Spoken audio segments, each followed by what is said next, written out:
Hello and welcome back to Bad Review. Today we're looking at first issue special, issue 6 of the 13th issue run. This one features a story by Jack Kirby with art by Jack Kirby called Welcome to the Dingbats of Danger Street. It's as dumb as it sounds. So we're introduced to the four dingbats. We got Good Looks, Non-Fat, who wears a t-shirt that says Skinny Power. Then we have Crunch, who's sort of their brick, and looks like he has the downs. And then there's a guy called Bananas, because he's crazy. Yay. Okay, so, just on initial look, like I said, Crunch looks like he's like a dwarf with Down syndrome or something. Bananas is the worst kind of stereotype of an Asian I've ever seen. Non-fat is just some malnourished kid wearing a t-shirt that says Skinny Power. That's the whole character. And Good Looks, well, he looks like, I don't know. He looks special too. Oh, well, you flip the page after the introduction of the characters and bam, you're in a chase scene. Some bad guy in red tights with a big mustache is running from the cops. And the dingbats flub up his plan, and you get a bunch of really awful dialogue like Crumb and the Fuzz and Snatched, and the slang is so outdated. If you think your slang is cool now, wait 5 years. You won't be using that slang anymore, most likely. And everybody a generation after you, in 10, 15, 20 years, is going to laugh at it because it's going to sound ridiculous. So this suffers heavily from that. There's all sorts of just awful humor. Like, the cover looks like Kirby art, but it looks like imitated Kirby art. And that kind of continues in. This is not his best work. People look silly, except for the Gasser, who's the villain for most of the book. The other guy, Jumpin' Jack, was just some cheesy Batroc the Leaper knockoff. But the Gasser actually has a cool frog-like mask with these, it's supposed to look more like a gas mask sort of thing with some hoses on the top and these like frog-like lips. Alright, he looks okay. That's a villain I could get behind. I don't know about the rest though, it's pretty terrible. So Jumpin' Jack got busted by the cops because of the dingbats, but he dropped a microfilm canister. And the Gasser shows up to try and get that.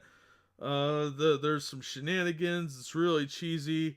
But he gets away in a camper van of all things, which is a very weird looking camper van. And one of the dingbats, Mr. Non-Fat, is on top of the vehicle, and the others are goofing around, and the Bananas one says something stupid, and he rolls around on an oil drum. I don't know, this is dumb. But Non-Fat, of course, gets spotted and caught. Meanwhile, the cops are interrogating Jumpin' Jack, and the kids come by to drop off the microfilm that he dropped, and Jumpin' Jack escapes in his super generic underoos leotard thing. And the cops are like, we gotta get him! This'll work! We could follow him to their hideout. And the kids are like, and I'm gonna quote this here, Jumpin' Jack's partner got one of us dingbats. So if you're going after him, we want to go too.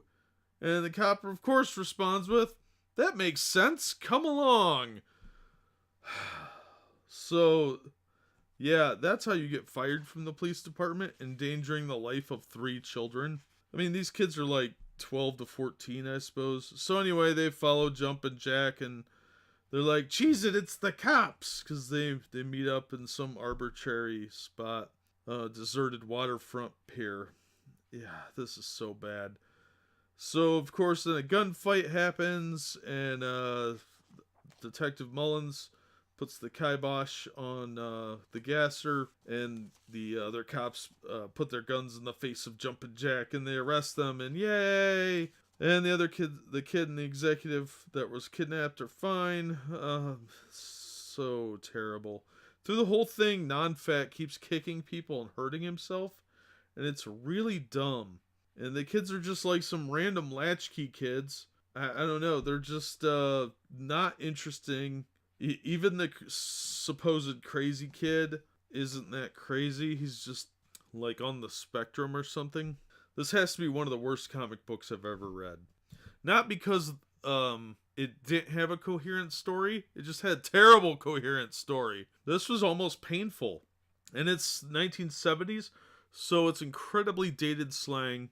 It's not funny. It wasn't funny for the time, and there's just nothing redeeming about it. I do not recommend this issue. It was not cringy bad, we have to make fun of it kind of bad. Like a good B movie. No, it wasn't that at all. It was just some stuff's happening. It's not interesting.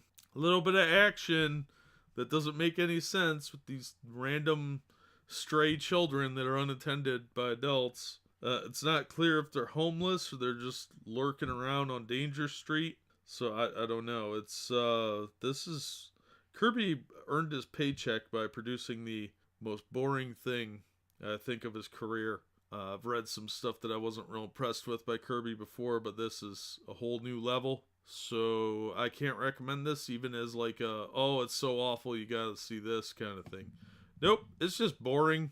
Characters are uninteresting. They're dumb. I don't care about any of them. The Gasser was kind of cool for costuming. That's it. Doesn't even say if it really takes place in the DC universe. Doesn't seem to. I'd like to see more of the Gasser, but that's about it. So yeah, this is swing and a miss. It's pretty horrible stuff. But that'll do it for this one. As always, thank you for listening, and we hope to see you on the next episode.